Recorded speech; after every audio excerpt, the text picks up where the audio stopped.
ये है अयोध्या, मर्यादा पुरुषोत्तम श्री राम की जन्मभूमि। लेकिन क्या आप जानते हैं, अयोध्या सिर्फ राम की नगरी नहीं, बल्कि सूर्य भगवान की तेज से उत्पन्न एक पवित्र भूमि है। हेलो दोस्तों, स्वागत है आप सभी का मेरे यूट्यूब चैनल पर। और आज मैं आप लोगों को लेकर के आ गया हूँ भगवान श्री राम की जन्मस्थली यानी कि अयोध्या। अयोध्या सिर्फ एक नगरी ही नहीं, बल्कि सूर्य भगवान की तेज से उत्पन्न एक पवित्र भूमि है। पुराणों के अनुसार राजा इक्ष्वाकु का जन्म स्वयं सूर्यदेव के अंश से हुआ था। इक्ष्वाकु वंश से ही शुरू हुआ था वो महान सूर्य वंश, जिसमें आगे चलकर भगवान श्री राम का अवतार हुआ। आज जब हम अयोध्या में प्रवेश करते हैं तो महसूस होता है कि सूर्य भगवान का प्रकाश अब भी इस नगरी के हर कोने में बसा है। भले ही उनका कोई अलग मंदिर दिखाई न दे, लेकिन हर सुबह जब सूर्य की पहली किरण राम मंदिर के शिखर को छूती है तो लगता है जैसे स्वयं अपने वंशज को आशीर्वाद दे रही हो। अयोध्या की गलियों में घूमते घूमते हमें एक अद्भुत सौभाग्य मिला, सरयू नदी के तट पर छठ पूजा देखने का। चारों ओर भक्ति का माहौल था। महिलाएं डूबते हुए सूरज को अर्घ्य दे रही थी और सूर्य की लहरें जैसे उनके गीतों के साथ झूम रही थी। वाकई ये दृश्य शब्दों से परे था। श्रद्धा, आस्था और प्रकाश का संगम। अयोध्या में छठ का ये पल सिर्फ पूजा नहीं, बल्कि उस आस्था का उत्सव था जो सूरज देव को समर्पित है।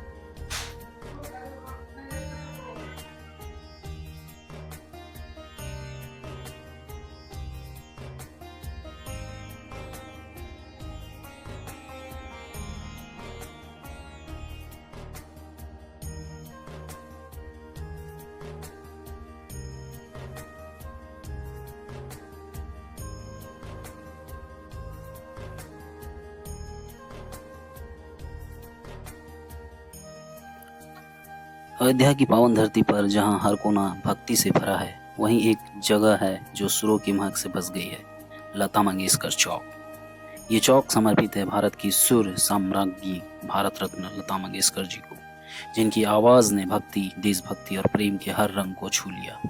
यहाँ बनी वीणा का भव्य प्रतिमा संगीत और संस्कृति की उस परंपरा का प्रतीक है जो अयोध्या की आत्मा से जुड़ी है। सच में जब हवा इस चौक से गुजरती है तो लता मंगेशकर जैसे लगता है लता दीदी के सुर अब भी इस शहर में गूंज रहे हों। लता मंगेशकर चौक अयोध्या का वो कोना है जहां श्रद्धा और संगीत एक हो जाते हैं।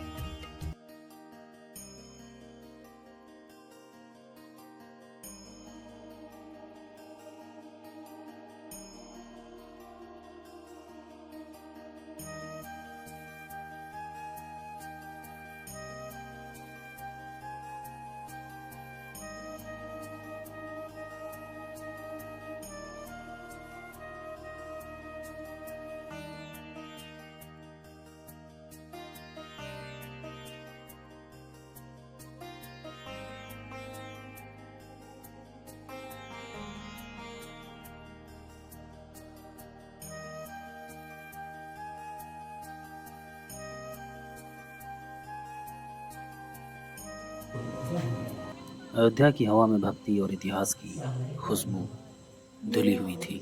हम पहुंचे सूर्य कुंड, जहां हर रात एक अद्भुत नज़ारा देखने को मिलता है। यहाँ होता है लेजर शो, इसमें पूरी रामायण की कथा प्रकाश और संगीत के माध्यम से जीवंत हो उठती है। जब राम का वनवास दिखाया गया तो लगा जैसे समय पीछे लौट गया हो, और जब हम राम का राज्याभिषेक हुआ तो पूरा वातावरण जय श्री राम के नारों से गूंज उठा। सच में अयोध्या का ये दृश्य बताता है कि यहाँ हर पत्थर, हर लहर में राम की कहानी अब भी सांस लेती है। सूर्य कुंड अयोध्या, जहाँ इतिहास रोशनी बनकर आज भी चमकता है। अयोध्या की पावन यात्रा शुरू होती है हनुमानगढ़ी से, जहाँ सबसे पहले दर्शन किए जाते हैं बजरंगबली के। कहा जाता है कि जब भी कोई भगवान श्री राम के दर्शन करने जाता है, उससे पहले हनुमान जी का आशीर्वाद लेना आवश्यक है, क्योंकि बिना गुरु और सेवक की अनुमति के भगवान तक पहुंचना अधूरा माना गया है। पुराणों के अनुसार जब श्री राम अयोध्या लौटे और राजगद्दी पर बैठे, तब हनुमान जी ने यहीं अयोध्या की रक्षा करने का व्रत लिया था। उन्होंने कहा, जब तक इस भूमि पर राम का नाम गूंजेगा, मैं यहाँ की रक्षा करूँगा। इसलिए हनुमानगढ़ी को अयोध्या का द्वारपाल कहा जाता है और यहाँ बिना दर्शन किए रामलला के दर्शन अधूरे माने जाते हैं। ऊंचाई पर स्थित यह मंदिर भक्तों को सिर्फ दर्शन ही नहीं, बल्कि यह एहसास कराता है कि जहाँ हनुमान है वहीं राम है।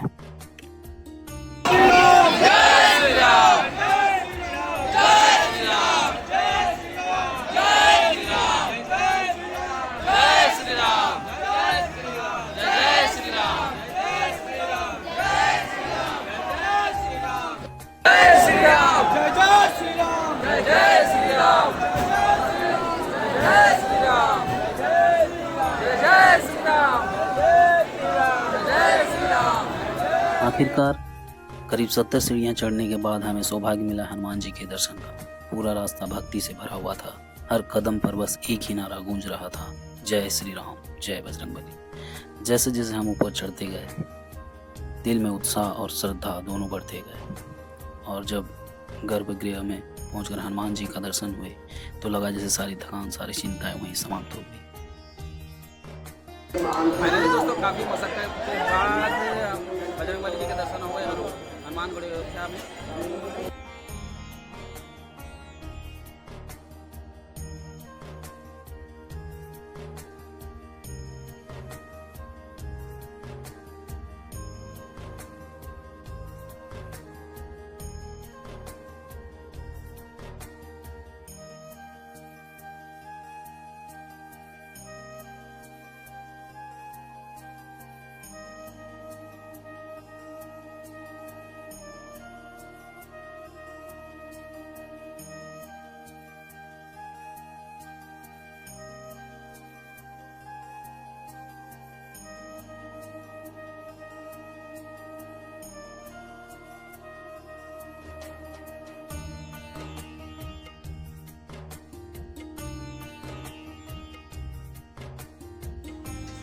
आखिरकार हनुमानगढ़ी के दर्शन करने के बाद हम निकल पड़े भगवान श्री राम के दर्शन के लिए।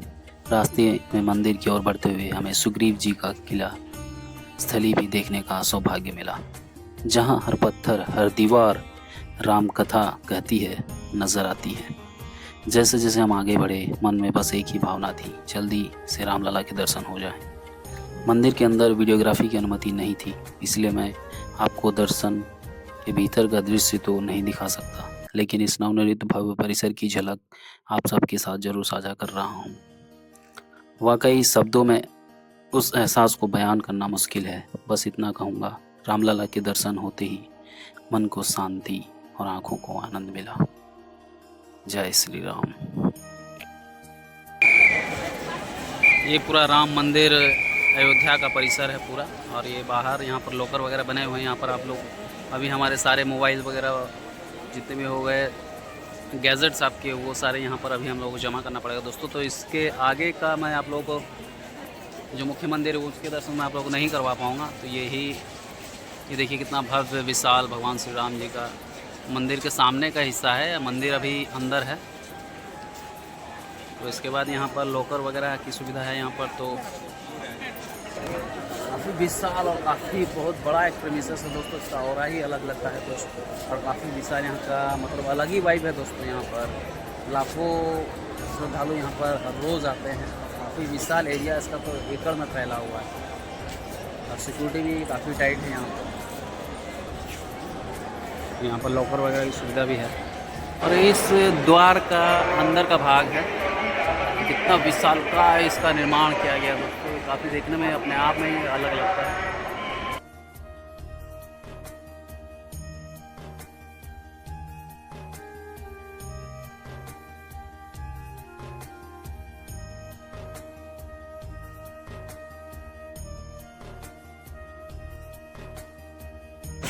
तो दोस्तों, भगवान श्री राम की जन्मभूमि में हम लोगों ने भगवान श्री राम के दर्शन किए, हनुमानगढ़ी में हम लोगों ने बजरंगबली जी के दर्शन किया। अब वापस हम लोग जा रहे हैं घर की ओर। तो यही है सूर्या द्वार, यहीं से हम लोगों ने शुरुआत की थी। इस भूमि की इसी धरती पे हम लोगों ने जब हम लोग आए थे तो यहीं पे उतरे थे और वापस भी हम लोग यहीं पे, यही जो बस स्टैंड है यहीं पे सूर्य द्वार इसको कहा जाता है। मेरे ठीक पीछे आप लोग देख रहे हैं यही सूर्य द्वार है और यहीं से बस जो आती है जमशेदपुर से यहीं रुकती है और हम लोग वापस अब जा रहे हैं घर की ओर। तब तक के लिए जय श्री राम। और वीडियो दोस्तों अगर ब्लॉग अच्छी लगी तो वो लोग को लाइक करिएगा, चैनल को सब्सक्राइब और कमेंट में जय श्री राम जरूर लिखिएगा। तब तक के लिए जय हिंद।